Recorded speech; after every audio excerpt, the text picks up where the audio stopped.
એક દાદા હોસ્પિટલમાં એનો છોકરો ખબર પૂછવા જોવા જતો હતો, એટલે ઓલા કાચમાં આઈસીયુમાં તો આમ કાચમાં જોઈ લેવાનું, તો એનો નાનો ટપુરિયો એ ભેગો છો કે મારી દાદાને જોવા છે. બોલો કાય એ જોઈએ ને કાચમાં લે હું શું કરીને દેખાડી દીધું. દાદાને વેન્ટિલેટરમાં બધી પાઇપ ભરાવેલી, વાયર લગાડેલા,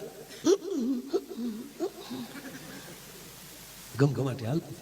ઘરે આવ્યા ને એટલે દાદીમાએ પૂછ્યું, બેટા તાર દાદા શું કરતા હતા? કારણ કે ચાર્જિંગમાં હોય એવું લાગ્યું, બેટરી ઉતરી ગઈ લાગે દાદાની, કારણ કે એને ઓલા વાયર પડ્યા ને એને દાદો બેટરીમાં જ હાલતો હશે.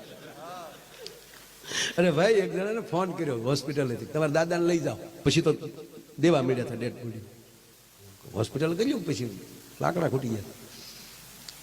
પછી તો બીજી લહેરમાં શરૂ કર્યું કે ભાઈ લઈ જાજો ને આખેલી રાખવાનું, કીટમાં પેક કરીને આપતા. મોટું મોટું કઈ દેખાય નહીં, કીટમાં પેક. અહીં સાથી ઉપર લખ્યું હોય માયા વિરાસ, ઉપાડો. ઓલા ગયા તમારા દાદાને લીધો, દાદાને વાહડે વાહડે કરીને આમ નાખ્યા, લઈ ગયા, અગ્નિ સંસ્કાર કરી નાખ્યો. 12મું 13મું પત્યું. 15 દિવસ પાછો ફોન આવ્યો, દાદાને લઈ જાઓ. ઓલા કે દાદાને ખાઈને હોય એક તો દાદો લઈ ગયા અમે. અરે કે ભાઈ તમારા દાદા સાજા થઈ ગયા છે. હાલે લઈ ગયા. ન્યા જતા તો દાદો જેમ તગારામાં વીસી બેઠો એમ બીડી ટેકાઈ બેઠા હતા. અને છોકરા આવ્યા હતા 4 પેટીની હોપી.